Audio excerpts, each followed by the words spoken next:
Good evening and welcome to today's episode of Cabin Fever Astronomy. This episode will be all about our closest neighbor, the moon. So when can we see the moon this week? Well, on May 1st, the moon will be in the first quarter phase. This phase is especially nice because we can see a nice bright moon in the afternoon sky.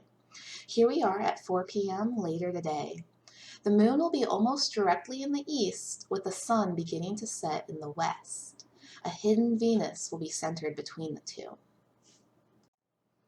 Let's fast forward to the evening sky. At 9:30 p.m., the first quarter moon will be visible high in the southern sky. But what does the phrase first quarter mean anyway? Well, it is a time when we can see 1/4 of the entire moon. Now remember, the moon is a whole sphere, so at any given time, the most we could ever see is half of the sphere. The other half is facing away from us. So when half of what we can see is lit up, we can see 1/4 of the moon.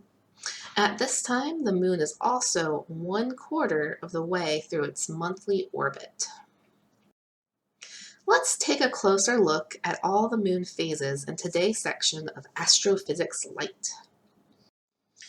Here we have a diagram of the moon's orbit. We can see that sunlight is coming in from the left and illuminating half of the Earth and half of the moon.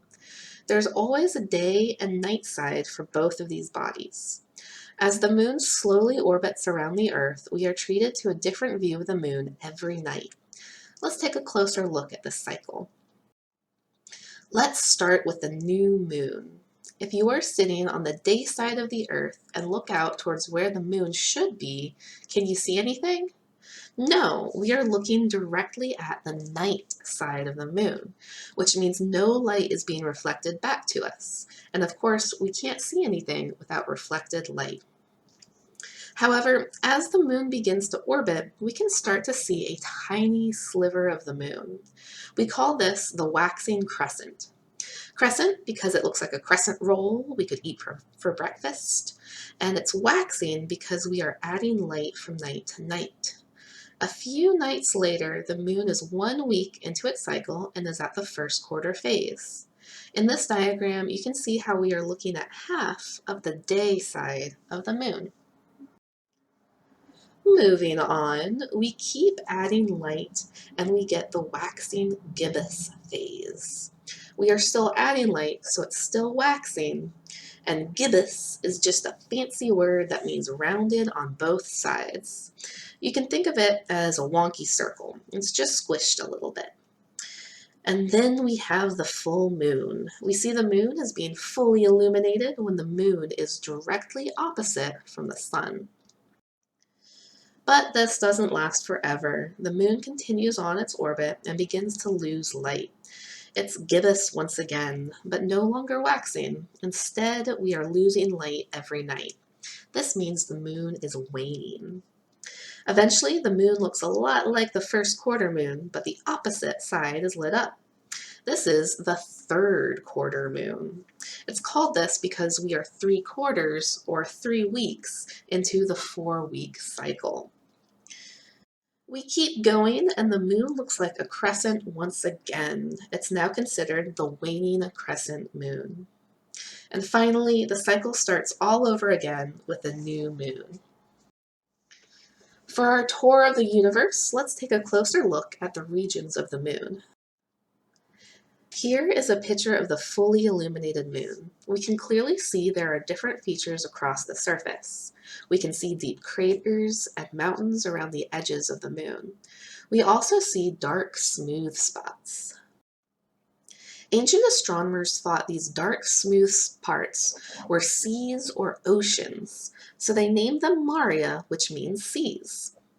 We now know that these smooth areas are actually ancient lava flows. Long ago, when the moon was first forming, it was still molten in the middle with a crispy crust. Asteroids would collide with the moon, break the crust, and allow lava to flow through. This lava hardened and formed the dark, smooth areas we see today. The lighter portions, where there are craters and mountains, are simply called the highlands. Next, let's talk about the missions to the moon for the space robots section. We have actually sent 12 people to visit the moon with the Apollo missions. Pictured here is the Apollo 11 lunar lander and one of the astronauts on that mission. Let's see where they landed. The mission that sent the first humans to the moon was Apollo 11. You can see they landed in a portion of Maria. NASA believed this to be a relatively safe place to land, despite not knowing exactly what the surface would be made of. Astronauts discovered a lightly powdered hard surface. Apollo 12 was the United States' sixth crewed flight and the second manned mission to land on the moon. Apollo 13 never made it to the moon, so we head on to Apollo 14. It was the first mission to land on the lunar highlands rather than the safe, smooth Maria. Apollo 15 was much more science-heavy than any other mission.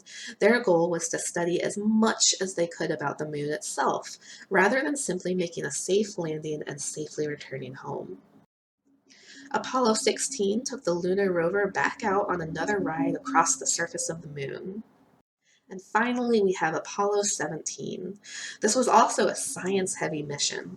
There were no more planned visits to the moon, so they focused on bringing back as much material as possible so that scientists on Earth could continue to learn about the moon.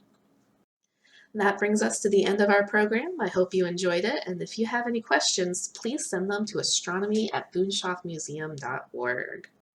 Don't forget to like this video and subscribe to our channel. Have a great day!